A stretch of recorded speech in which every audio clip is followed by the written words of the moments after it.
This is my Living Abyss guide for Hollyberry. Generally, you will want 340k HP to 130k defense.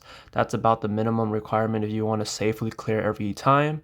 You're just going to go full Choco with as high DR as you can manage. And for cooldown, you want to hit somewhere between 16.6 to 16.9 or 17%. I think that's the best timing. I've done it with 16.3 as well, but that's really specific. I would say generally 16.6, that range is probably the safest bet for you.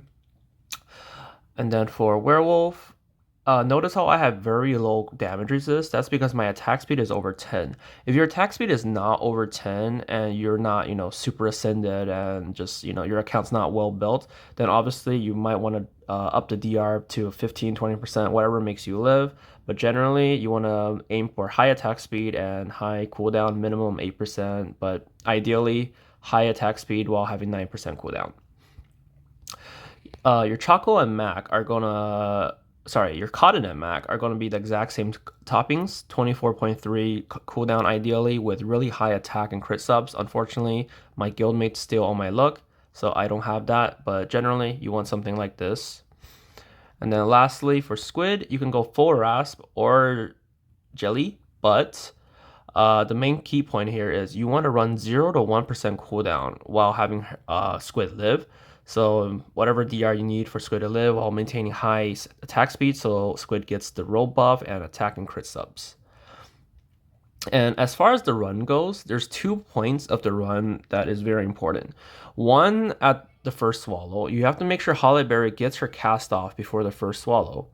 And then 2, at around 37 to 38 seconds, there's a marker where Hollyberry can get stunned. But if you cue her skill timing just right, her skill animation will bypass that stun and will lead you to a very safe run.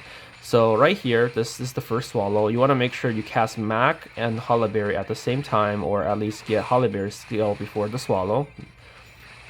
There we go. And then after that, the next marker is about 38 seconds. You want to make sure you cast Mac into Cotton first. Then Hollyberry, right here, she'll bypass the stun. And there we go. And the rest is just basically full auto. Press your skills as they come up. If your Hollyberry does get stunned at the 37 to 38 second mark, then you might have to adjust your timings and cooldowns a little bit. But generally speaking, whenever you get this, if you get that correct timing, she should never die ideally. And even if she does die, she'll only die around the 10-second marker where it doesn't matter anymore. And because her damage is abysmal, and she's just really there to make sure that the rest of your team lives with low DR. And as you can tell, my team, very low DR, everyone survived. And yeah, that's a pretty successful run, I think. I don't know about crits, but yeah, around that. And then here's my damage just to see. But yeah, generally, watch out for the first swallow. Make sure Hollyberry gets her cast off. And then the second is 37 to 38 marker. Very key timing. Make sure she is not getting stunned.